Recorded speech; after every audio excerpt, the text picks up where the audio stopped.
Pikmin. Unique, serene, adorable, terrifying.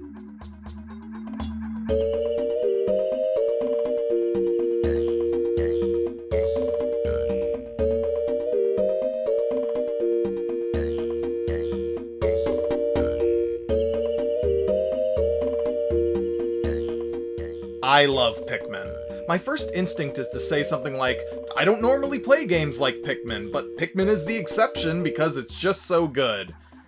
But really, I'm having trouble thinking of any other games like Pikmin. I'm having trouble thinking of any games in the same genre. Games like Mario and Zelda, Metroid, F-Zero, they all fall into pretty obvious categories. Not Pikmin though. I guess it's a real-time strategy puzzle game? I mean, I've seen plenty of RTS games and none of them play like Pikmin. So why is Pikmin so good? And actually, to be more specific, why is it so beloved by its fans, despite only having like 3 main entries in 20 years? Well, I'm hoping to answer that, and also I'm hoping to make people who maybe haven't played Pikmin understand why I love it so much. The gameplay is honestly like nothing else I have ever played. The story is creative, adorable, at times pretty funny, and the game looks and sounds great. And honestly, it does a great job balancing its cute and relaxing elements with its far more stressful elements.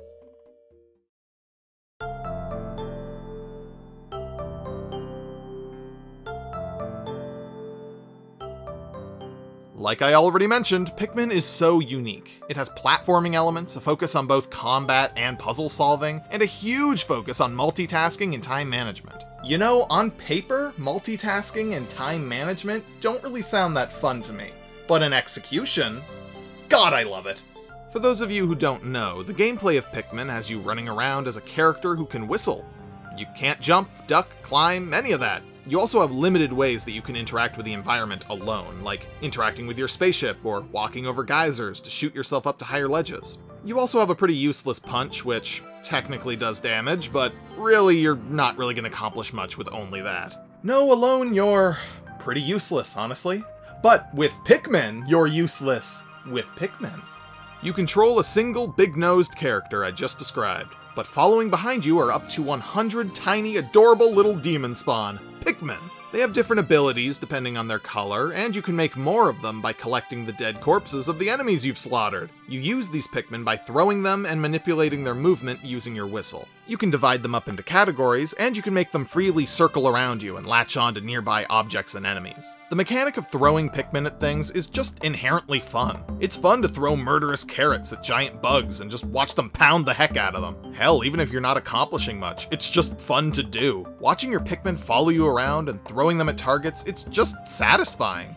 That is a sign of good game design. It probably doesn't hurt that this was the original intent of the developers. The creator of Pikmin, Shigeru Miyamoto, stated in an interview with Unseen64 that the original idea for Pikmin 1 was that it would just be cool to see a bunch of small creatures doing something together. They focused on managing that basic idea before moving on to anything else. Hell, Olimar didn't even get added in until later on in development. Miyamoto has this way of just focusing on one simple idea that would be fun and quirky and neat and that he thinks people would like, and then he just expands on it. He goes from there. Eventually, he has an actual game. But because of the way he went about it, the main gameplay mechanics and game feel just hold up brilliantly on their own. You can also just have your swarm charge into an enemy in a big cluster, and at times this works best, but more often than not, your best course of action is to just aim and fire, throwing them at enemies typically at certain areas of their bodies or at opportune moments. Aside from the slight puzzle of figuring out which Pikmin to use on which enemy and how to best approach a fight, the combat basically boils down to throwing a bunch of Pikmin at an enemy, and then paying enough attention to call them back when the enemy is about to eat them all. It requires quick reflexes, a keen eye, good planning, and often some patience. The game isn't all combat. You use your Pikmin to carry heavy objects back to your stationary ship. Getting to these objects often requires having your Pikmin perform tasks, tearing down walls, building bridges, digging things out of the ground. The Pikmin can do these tasks on their own once you set them to it, so things quickly become about delegating and planning. The crux of the game is to find 30 items before 30 days pass. These are in-game days, basically amounting to 15 minutes each. I personally like to plan my days out ahead of time, like, I'm going to take down those 2 bridges on the opposite sides of the map, and then I'm going to collect item B before sunset. I always try and stay ahead of the timer. It's nice to play a Nintendo game that requires real effort and can actually be a real challenge at times. But at the same time, it's still Nintendo. The game is not impossible. It's challenging, but for myself anyway, it never feels too challenging. It hits that balance where if you're struggling a bit but you're still trying, you can probably pull off a win, just barely. But if you're good or have played before, like myself, then you can aim to complete the game in as few in-game days as possible. I've beaten the game in, I think, about 25 days before, but there are plenty of people that can do it in far less time than that. This is a game that I come back to pretty often. I've probably beaten this game well over a dozen times, but it just never stops being fun. It never gets old. I think a big reason for that is that every time I play, it's always slightly different.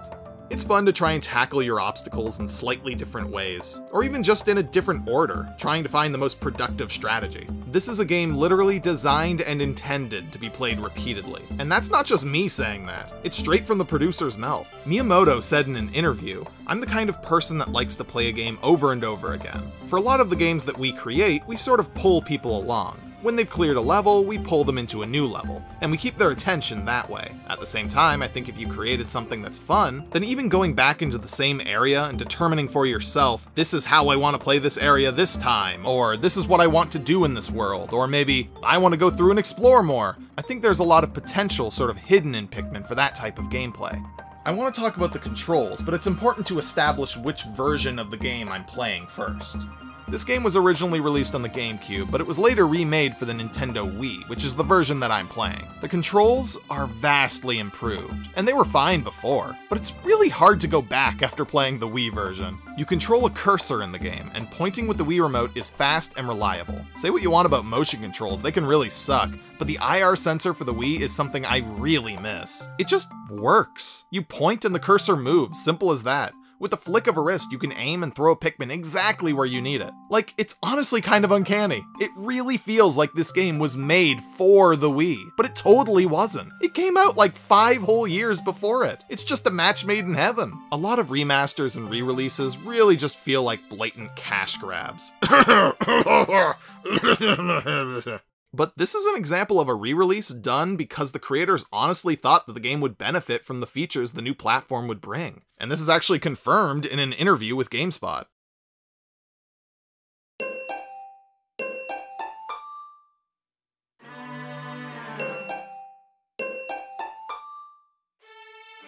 The plot of the game is that Captain Olimar, a traveler from the planet Hockatate, has crashed his spaceship on a mysterious alien planet that looks suspiciously familiar, and he must collect all 30 of his ship's missing parts in order to repair it and get home. While on this planet, you stumble across these strange little creatures that Olimar calls Pikmin. You team up with them through literal slavery, and fix your ship so that you can get home. The story in Pikmin is rather simple, but simple doesn't mean bad, or lazy by any means. It's charming and cute, but it also does a good and swift job of getting you into the actual game and playing. You know, the reason you're playing a video game? To play it? The bits of story that you do get spliced in are typically through Olimar's diary logs that he writes at the end of each day. These are really charming. It's a great way of expressing information, often bordering on useful information, in a way that doesn't feel forced or annoying. I love it when Nintendo games actually care to give their characters motivation and personality. It's honestly pretty rare for them to do that. Olimar, Samus, Luigi, maybe Tingle, I don't know. Olimar even mentions his family on occasion. You never see them, but he has a wife and kids. Now I really want to get him home. That's a little thing called motivation. It's fair to note that everything that's good and charming in the plot of this game is even more so in the sequels. There's more comedy, there's more twists and turns, but really, this is all you need. This is really simple, but it's really good. The setting is fascinating. You're on a planet that looks a lot like Earth, except Olimar isn't even an inch tall. Everything is huge. Something as simple as a flower could require 5 to 10 Pikmin just to carry it around. Your enemies are largely bugs and other small-looking creatures, and the Pikmin themselves are... okay, they are weird. Let's talk about that for a moment. On paper, these things should be nightmarish, always staring into your soul, following you around like zombies, ruthlessly killing their enemies and then using their carcasses to create more of themselves. It's disgusting. Disturbing. Oh, he cocked his head. He's so cute. Seriously, I love these things so much. I mean, not enough that I won't throw them, sometimes literally, into the mouths of my enemies, but I do love them. We're starting to venture closer to the next and final category of this video, aesthetics. But before we really get to that, I wanted to quickly talk about something. the bad ending. I didn't mention this before, but the reason you only have 30 days to repair your ship is because if you don't, you'll be stuck on this alien planet and Olimar will suffocate and die. There's a good ending if you collect a good number of ship parts, a great ending if you collect them all, but if you fail to collect enough by that 30-day time limit, you get the bad ending. Olimar attempts to take off, his ship crashes back down, and he dies! His Pikmin carry his dead corpse to the onion, and he's zipped up and then turned into a Pikmin. Same as any enemy that you've previously killed in the game. This is the single most horrifying thing I've ever seen in a Nintendo game. It's horrifying, but also so cute. That actually reminds me, it's probably a good time to move on to the next category, the game's aesthetics.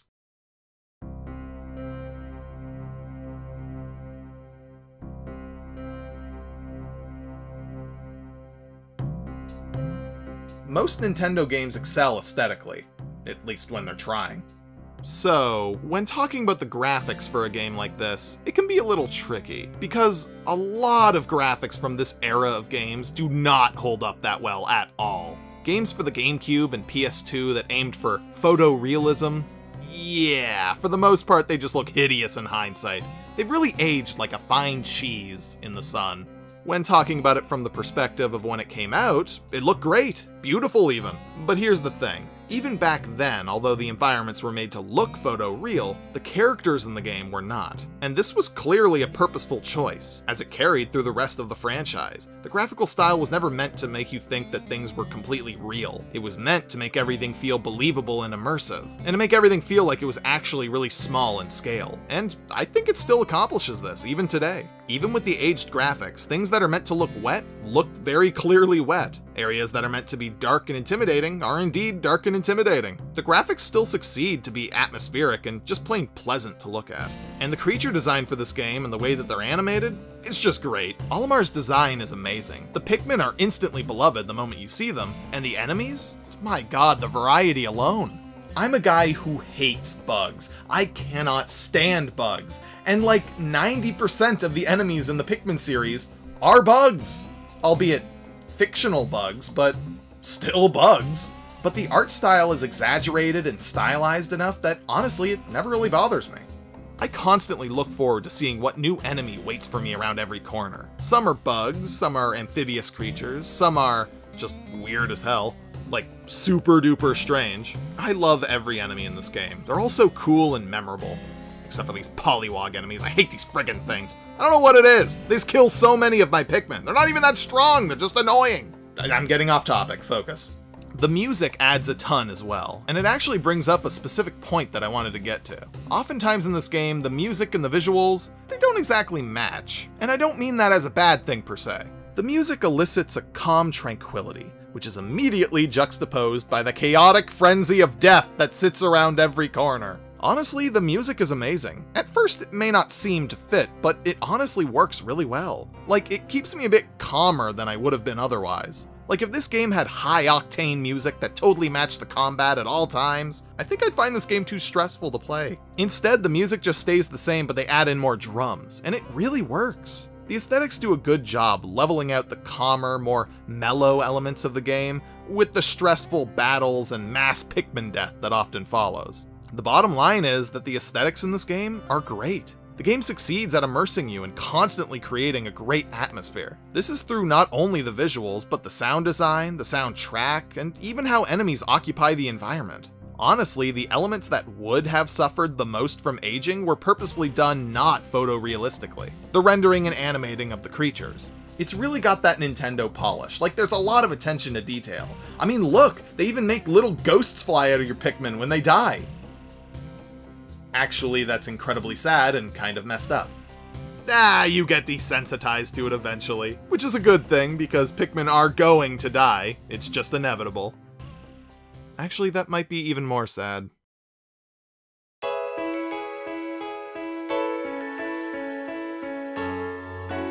At the end of the day, this game is just plain fun to play. And in the Wii version, they added the ability to revert back to any previous day. And that makes it even better. It's way less stressful. If you mess up enough that you can't recover in time to avoid the bad ending, then you can just go back a few days and try to do those days better. A simple yet great feature to retry stuff without having to completely restart the entire game. The creators of the game were definitely aware of how great of a change this was and what it added to the game.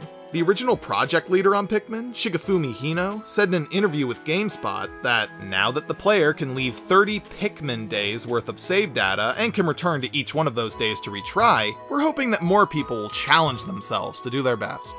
Bam! Confirmation that the way that I play the game is the right way to play the game. All joking aside though, the original Pikmin still holds up amazingly well, and honestly, I think it's probably one of the best examples of Nintendo doing something incredibly unique and amazing.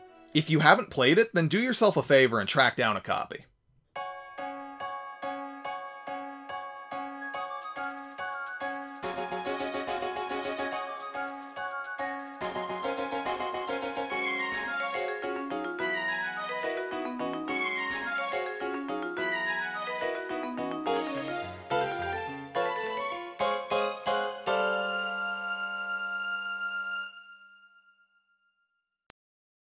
Let's see, we've got Jeremy, Dumbo, Aquaman, Reggie, Oddjob, Dwayne, Pinky, Toad, Abomination, and Nightmare Fuel.